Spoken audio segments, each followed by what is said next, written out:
ya mwisho katika mwezi mtukufu wa Ramadhani, na kesho inakuwa ni Idi, na Idi kuna maandalizi ya kujiandaa. Kuna wengine wanajiweza, wanaweza kuimudu Idi yao ikawa vizuri, kwa sababu Idi ni siku ya furaha.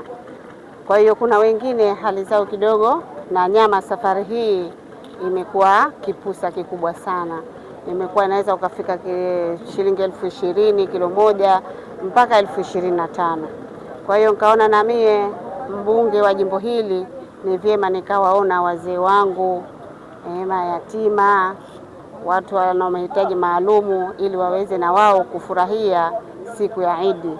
Ikawa sote tumefurahi kwa pamoja, tumefunga kwa pamoja, lakini pia tunafungua na furaha kwa pamoja, kama Mwenyezi Mungu alivyoamrisha siku hii ya kesho, kwamba kwa kila mwenye kupata kile kula yake ya siku moja leo, basi aweze kumruzuku na mwenzake, aidha kwa kutoa zaka, kwa kutoa sadaka, lakini na yule anayehitaji aweze na yeye kufurahia siku ya kesho inshallah.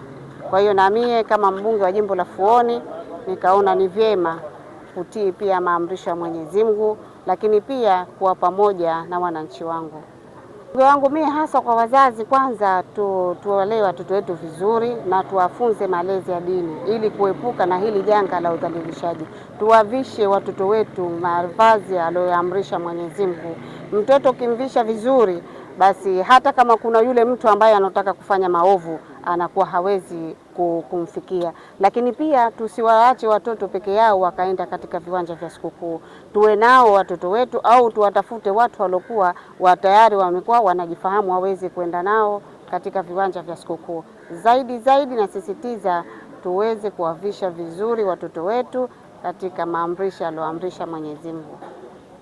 Labda ni watu wangapi ambao watapokea sadaka hii? Hapa leo nimekusudia kuwapa watu 200. Watu 200 kwa kila yule ng'ombe mmoja anatoka watu 100 na kama 30, na huku nikaambiwa anatoka watu 800 au watu 80. Kwa hiyo inakuwa watu 200 ambayo hapa ndio nilokusudia kuwapa nyama hii ya leo.